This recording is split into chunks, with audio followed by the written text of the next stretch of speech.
우리나라 클래식 음악계의 명사들을 모시고 음악 이야기를 나누는 수요 초대석. 오늘 모신 초대 손님은 정말 중요한 분을 모셨습니다. 40여 년을 올곧게 클래식 음악 현장을 지켜온 대한민국을 대표하는 음악 평론가이시고 작사가, 대본 작가로 활발하게 활동하고 계신 탁계석 선생님 모셨습니다. 안녕하십니까? 안녕하세요. 반갑습니다. 반갑습니다. 오랜만입니다. 네, 오랜만입니다. 예. 바쁘시죠? 어떻게 예. 지내시는지 근황 좀 부탁드립니다. 뭐 근황이라면 이제 다음 주에 네. 코리아 판타지가 네. 15일 울산, 16일 포항, 20일 경주에서 있습니다. 그래서 그 작품이 이제 칸타타가 네. 연속해서 올라가는데 네. 오병희 작곡가는 지금 그 현장으로 떠났습니다. 네. 오병희 작곡가 예. 한 달 전에 저희 수요 초대에서 나왔습니다. 그랬었어요? 네. 몰랐습니다. 네. 네. 자세한 이야기를 나누기 앞서서 탁계석 선생님에 대해 제가 소개해드리겠습니다. 음악 평론가로 활동하면서 창작 오페라, 메밀꽃 필무렵, 소나기 등의 대본을 썼습니다. 칸타타, 한강가, 송 오브 아리랑, 조국의 혼, 훈민정음 등 탁계석 선생님이 집필한 8편의 대본은 국립합창단을 통해 명작으로 탄생했습니다. 또 아프지 말아요, 그대의 그리움도 행복이여라 등 가곡도 40여 편 작사했습니다.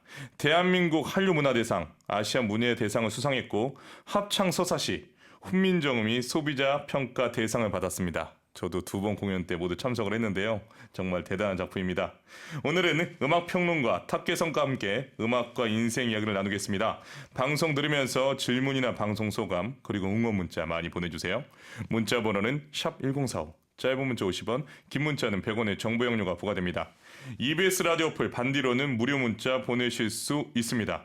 선생님, 네. 음악 평론가로 네. 활동하신 지 무려 40년이 넘었습니다. 네. 와, 정말 어떻게 이렇게 한길을 끝까지 가실 수 있고, 이제 탁계석 음악 평론가의 평론을 듣기 위해 원로로서 정말 많은 저 같은 후배들이 있잖아요. 네. 어떻게 이렇게 한 길로 끝까지 가시고 또 음악 평론을 하시는지 우리 궁금해하는 시청자, 청취자를 위해서 말씀 한번 해주십시오. 원래 그 이제 평론이라는 것이 네. 어려운 길이잖아요. 네. 첫째 어려운 것이 소득이 없다는 게 어려운 것이고, 두 번째는 이제 그 많은 공연장들을 보러 가서 리뷰를 해야 되는데 좋은 글을 쓰면 좋다고 하지만 또 좀 불편한 이야기가 들어가면 불편해 하잖아요. 네. 근데 이제 독일이나 이런 좀 우리보다 발달된 나라에 비해서는 그 비평을 받아들이는 사람들의 자세나 마음이 많이 조금 더 부족하기 때문에 네. 아무래도 힘들고, 그래서 지역에는 비평 활동이 거의 없습니다. 그래서 또 비평의 숫자도 적고, 네. 그러니까 상당히 그 좀 어려운 길을 걸어왔죠. 네. 정치인에게 질문하지 않는 기자가 없으면 정치가 올바르지 않고, 음악에게도 이 비평이 없는 상태에서 매너리즘, 자도취에 빠진 음악은 어떻게 보면 그 시장에 갇히지 않습니까? 네. 지금 말씀해 주신 것처럼 비평이라 함은 그 비평을 받아들일 수 있는 이제 우리가 클래식 문화가 되지 않겠나라는 생각을 제가 하는데 어떻게 맞게 생각하는 겁니까? 네, 그렇죠. 비평은 이제 두 가지 기능이라고 보는데, 하나는 저울. 달아서 뭘 다느냐, 가치를 달아서 이게 얼마나 무겁냐, 얼마나 좋으냐 하는 상품에 대한 가치를 하는 것이고, 네. 하나는 소금의 역할.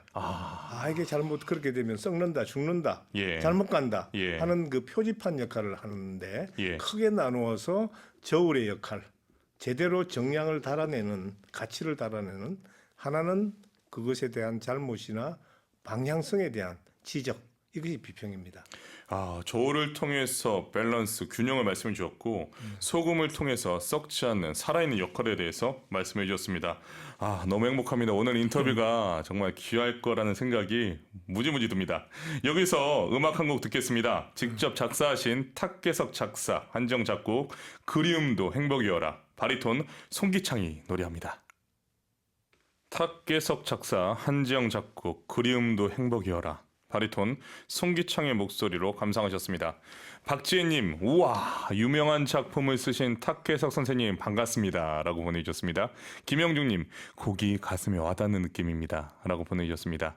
5592 쓰시는 분, 탁혜석 선생님 작품이 울산, 포항, 경주에서 공연이 된다고 하니 태풍에 지친 시민분들이 큰 위로를 받을 것 같아요. 감사드립니다. 회장님, 네. 회장님 출연하시니까 문자가 폭주하고 있습니다. 아이, 별 말씀. 이 숨겨진 팬들이 많이 있는 것 같은데. 우리 그 그리움도 행복이여라가 네. 제 노래 가운데 네. 가장 널리 대중화됐어요. 네. 특히 동호인들이 많이 부르시고 네. 또 지금 문자 보내신 말씀대로 포항, 경주, 울산에서 이제 코리아 판타지가 네. 공연이 되는데 그것은 울산 암각화에서 출발을 해서 그 고래가 태평양을 건너서 전 지구를 우리가 개척해 나가는 그런 한국의 의지 그런 그 표현입니다. 네. 요새 뭐 이상한 변호사 거기에도 우영우도 네. 고래가 나오지 않습니까? 네, 네. 이 고래의 힘이 네. 우리 민족의 그 얼굴을 상징한 그런 작품이죠. 그래서 보면 굉장히 위로가 됩니다. 저는 오늘 말씀 들으니까 말씀하신 울산, 뭐 경주, 포항 말씀하셨는데 나아가 북한 평양에서도 코리아 판타지가 예. 공연되는 그 네. 소식이 들렸으면 좋겠습니다. 아이 감사합니다. 네, 네. 네, EBS FM 정경의 11시 클래식 오늘은 수요 초대석으로 탁계석 음악평론가와 함께하고 있습니다. 오늘 정경의 11시 클래식에서 너무나 드리고 싶은 질문이 많이 있는데요. 자, 여기서 공식 질문 드리겠습니다.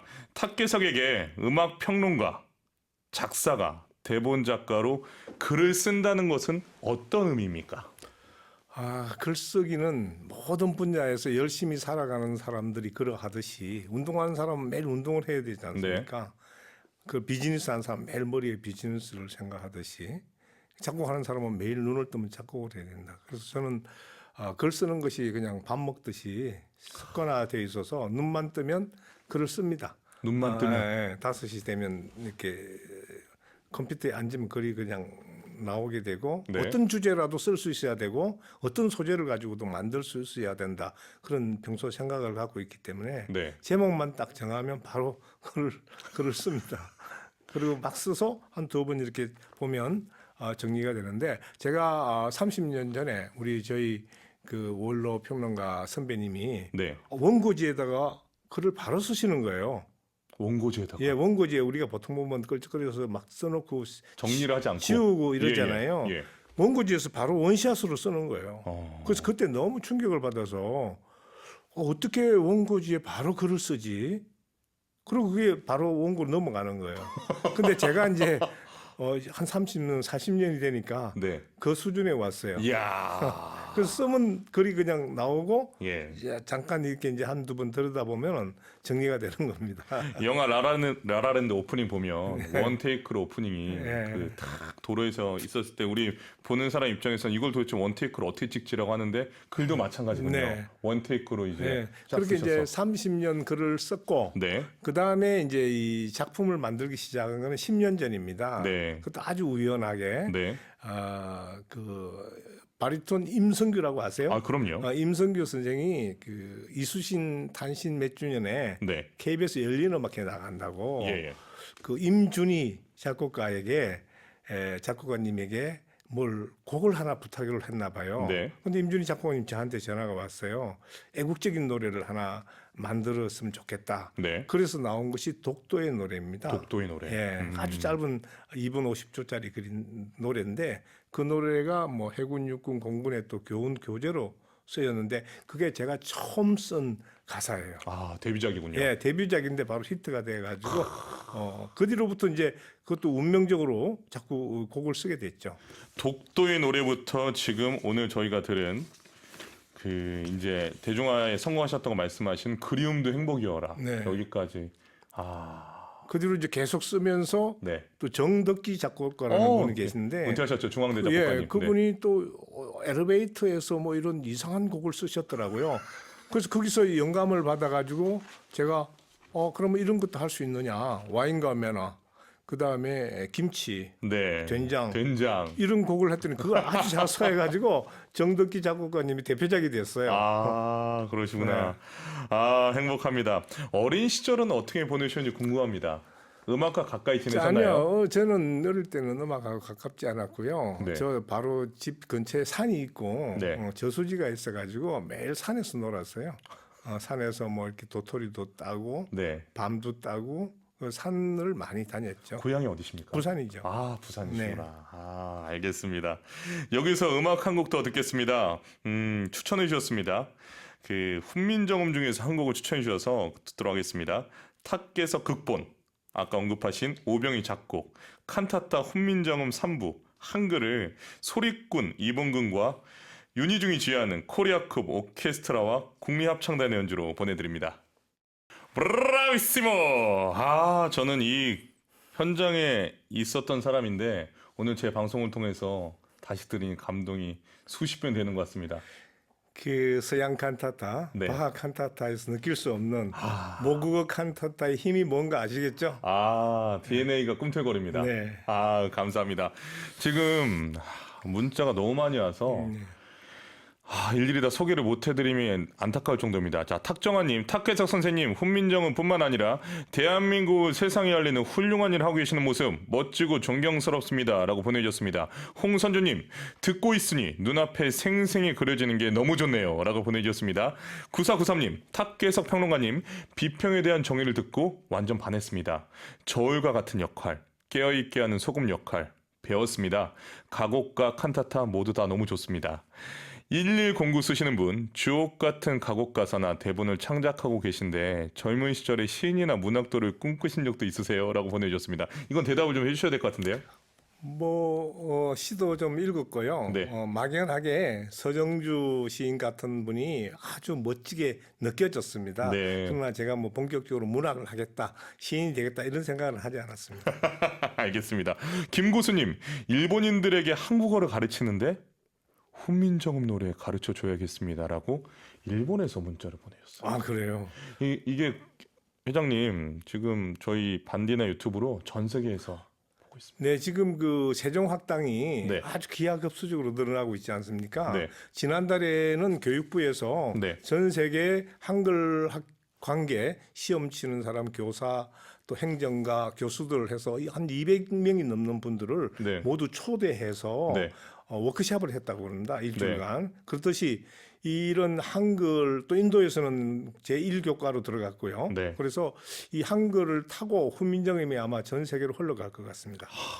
아니 윤희중 국립합창단 단장님하고 네. 제가 미팅을 할 때 이 네. 훈민정음 가지고 제 컨텐츠 오페라마 있지 않습니까? 오페라마를 만들어서 글로벌하게 나가자고 계속 말씀하셨는데 네. 제가 보니까 아무래도 우리 탁 회장님이 뒤에 계시니까 그런 말씀하신 것 같아요. 네. 일단 이 작품을 만드는데 오병희 작곡가가 네. 굉장히 노력을 많이 했고 네. 저보다도 자료들을 다 찾고 네. 아주 그냥 하는데 하면서 너무 존경스러운 거예요. 그 세종대왕의 네. 그 과학 정신, 네. 그 다음에 애민 사상, 눈병을 알아가면서까지도 이거를 10년 동안 만드는 거. 그 다음에 그 상소문을 올려서 반대하는데도 백성을 위해서. 그래서 나라가 백성이 나라를 위해서 있는 것이 아니라 나라가 백성을 위해서 있는 것이다. 제가 그런 말을 문장에 넣었어요. 나라가 백성을 위해서 있는 것이다. 나라가 백성을 위해서 있어야 한다는 거죠. 나라가 백성을 위해서 네, 있어야 한다. 네. 잘 알겠습니다. 오늘 방송을 보면서 지금 대한민국을 대표하는 원로시잖아요. 예. 예, 대한민국을 대표하는 원로로서 제가 여쭤보고 싶은 게 굉장히 많이 있는데 몇 가지만 추리겠습니다. 이 방송을 들으면서 음악을 전공하고 싶어하는 어린이도 있고 네. 또 전공을 했을 때 그것에 대해서 함께 상담을 해주고 나아가야 될 방향을 상의해야 하는 학부모도 있을 겁니다. 네. 그 들려주고 싶은 이야기가 있을까요? 네. 어릴 때 연주장에 가든지 또는 음악하는 사람 보면 어린이들이 감수성이 예민하기 때문에 네. 누구나 음악을 하고 싶어 합니다. 네. 또 발레를 보면 발레를 하고 싶어 하고 네. 그래서 음악하는 사람 세 사람 적어도 세 사람 중에 한 사람은 가족들은 다 음악을 합니다. 네. 그렇기 때문에 음악의 전파력이 가마력이 그만큼 큰데 네. 이때 이제 아이는 뭐 어리니까 모르지만 어머니나 부모들은 굉장히 고민을 하죠. 네. 좋아하는 건 좋은데 이 아이가 전공을 해서 먹고 살 수 있는가 하는 문제는 뭐 예전에부터 문제가 있었지만 지금 또 상당히 심각하잖아요. 네. 외국 유학에서 콩쿠르를 따오고 좋은 성적을 많이 들어왔는데 여기에 기반이 없으니까 네. 너무 시장 구조가 안 돼 있으니까 어려워해요. 그래서 이제는 우리도 너무 그 직업화하는 음악보다는 자기가 다른 걸 하면서도 음악을 즐길 수 있는 건 좀 유연성을 가져야 되지 않겠는가. 아. 그렇게 하고 전공은 나중에 좀 선택을 해도 좋겠고요. 네. 너무 맹목적으로 음악을 공부를 해서 콩쿠르를 따서 교수가 되고 성공할 것이다 하는 그런 막연한 것보다는 그냥 음악을 좋아해서 또 투잡을 한다든지 그렇게 해도 음악을 할 수 있는 그런 환경으로 좀 바뀌어야 될 것 같아요. 아, 비평가 협회 회장님다운 아주 냉철한 시각으로 말씀을 해주셨습니다. 지금 요즘에 우리나라 클래식 아티스트들이 사실 예전부터 선전하고 있었는데 이제야 조명받는 거 아닙니까? 그렇죠. 예, 예. 솔직히는 기반 자체가 외국에서는 정말 놀랄 정도로 인정을 받았는데 우리나라에서 아직까지 클래식이 어렵다는 인식 때문에 이제야 이제 소개가 조금씩 되고 있는데 이제 K 클래식이라는 부분이 어떻게 보면 이제 부각이 되고 있어요. 그 이제 K 클래식은 어디서 왔냐? 네. K-팝의 반대말이에요. 네. K-팝 아시죠? 네, 그럼 그 반대말이 K 클래식이에요. 네, 근데 이제 제가 10년 전부터 그 말을 썼는데 지금은 뭐 K자를 안 쓰면 네, 말이 안 되는 그런 정도로 환경이 됐잖아요. 네. K 컬처, K 한류가 왔어요. 네. 그래서 그걸 저는 신한류라고 선정을 하는데 신한류. 예, 대중 한류는 K-팝, BTS 이건 대중 한류예요. 네, 그에 이제 새롭게 이제 부각이 되는 것이 신한류, 고급 한류, 예술 한류. 네, 이것이 이제 K 클래식인데 예전에는 세계가 우리를 조금 전에 말씀하신 대로 활동은 했지만 네, 그렇게 외국 사람들이 조명을 안 했어요. 네, 근데 이제는 우리를 다 쳐다보고 있고 우리가 중요하다는 걸 다 알고 있어요. 네, 그래서 이제 K 클래식은 우리의 전통과 현대를 만나서 새로운 작곡가들이 이 작품을 만들어서 우리가 서양 음악, 서양 문화로부터 130년, 140년 수입을 해서 썼는데 이제는 우리가 수출할 그런 기술적인 게 됐다. 이제는 수출해도 좋겠다 하는 그러한 것을 알리는 상징적인 워드가 K 클래식입니다. 알겠습니다. 그러면 하나만 더 여쭤보겠습니다. 클래식이라는 것 자체가 어떻게 보면 언어가 없고 장벽이 없는 그야말로 모두가 나눌 수 있는 고전이지 않습니까? 그렇죠. 그런데 K 클래식이라고 했을 때 스스로 범위가 우리가 더 좁아지게끔 만드는 부분은 없나요? 어떻게 생각하세요? 그 우리는 두 네. 가지를 다 가지고 있는 거예요. 네, 서양 클래식도 가지고 있고 예, 우리 것도 가지고 있고 또 하나 국악도 가지고 있어요. 네, K 클래식은 현대 음악이니까. 네, 그다음에 서양 클래식 우리가 기본적으로 지금 뭐 조성진부터 다 최고의 정점에 올라와 있잖아요. 네, 그럼 그것도 갖고 나가고. 네, 근데 서양 사람들은 그것만 갖고 있거든. 근데 우리는 K 클래식도 있고 또 국악도 있어요. 보너스로. 네. 그러니까 우리가 그들보다 훨씬 더 풍부하고 다양한 컨텐츠를 가지고 있기 때문에 우리가 이제 중심 국가가 될 수 있다는 거죠. 그럼 제가 정리를 좀 해드리면 기존의 서양에서 가지고 있던 클래식은 그들이 가지고 이제까지 역사를 가지고 있었던 문화와 어떻게 보면 스킬과 테크닉 한정되어 있는데 그렇죠. 우리 동양의 철학과 DNA 그리고 그와 다른 또 음악까지 함유된 더 넓은 범위의 K 클래식이다 이렇게 이해되겠습니까? 그렇죠. 그렇죠. 이미 이제 서양 음악은 우리 양복 입듯이 몸에 다 들어와 있잖아요. 네. 거기에 이제 서양적인 그 작곡 기법에 이런 거에다가 우리 국악적인 요소도 들어가고 또 독창적인 작곡가의 창의력이 들어가기 때문에 우리가 불고기 버거 우리가 먹잖아요. 네, 햄버거에서 불고기 버거가 나오잖아요. 그래서 우리나라 음식이 비빔밥이나 또 의상이 모두 그 사람들이 세계인들의 이미 호응도가 입장이 지금 확정이 된 거예요. 네. 너무나 좋아요. 시장이 지금 대박이 나고 있잖아요. 그래서 K 클래식도 나갔는데 지난 7월 달에 그 베를린에서 네.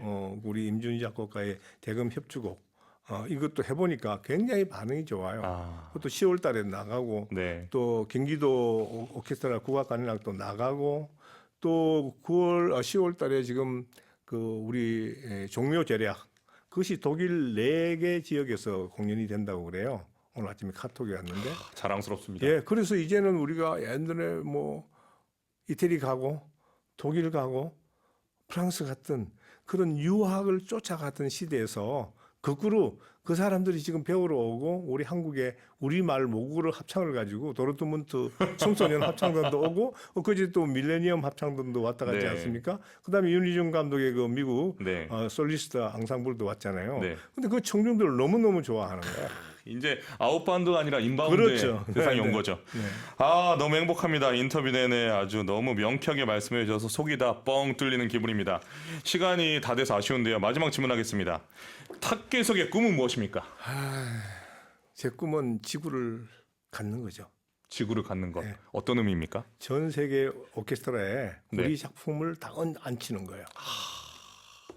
그래서 제가 이제 베토벤하고 맞짱을 뜨는 게 마지막 꿈입니다. 베토벤의 그 합창과 맞짱을 떠서 제 작품이 더 많이 나가서 한번 이겨보는 그게 제 꿈입니다. 아, 제가 반성이 됩니다. 우리나라를 대표하는 원로께서 베토벤과 맞짱을 뜨는 게 나의 꿈이다라고 포부를 밝혀주었습니다. 그날 저도 꼭 그 자리를 지키도록 하겠습니다. 네, 오늘 출연해주셔서 너무 감사합니다. 감사합니다. 아, 바쁘신데도 이렇게 출연해 주셨습니다. 탁계석 선생님이 목련여라는 앨범을 가져와 주셨어요. 저희 청취자분들에게 5매 선물해 주셨습니다. 받고 싶은 분들은 문자 보내주세요. 내일 오페라디오에서는 바그너 오페라 방황하는 네덜란드인 두 번째 시간을 함께 하겠습니다. 기대해 주십시오. 내일도 전국 16개 시도교육청이 공동으로 주관하는 중학교 영어 듣기 평가 방송이 있어서 조금 늦게 11시 20분 정규 11시 클래식 시작합니다. 오늘 끝곡으로 탁계석 작사, 안영전 작곡, 여성 정가로 여는 오래된 정원, 하윤주의 노래와 이아람의 가야금 연주로 들려드리면서 정규 11시 클래식 문을 닫겠습니다. 여러분 행복한 하루 보내세요. 내일 뵙겠습니다. 안녕!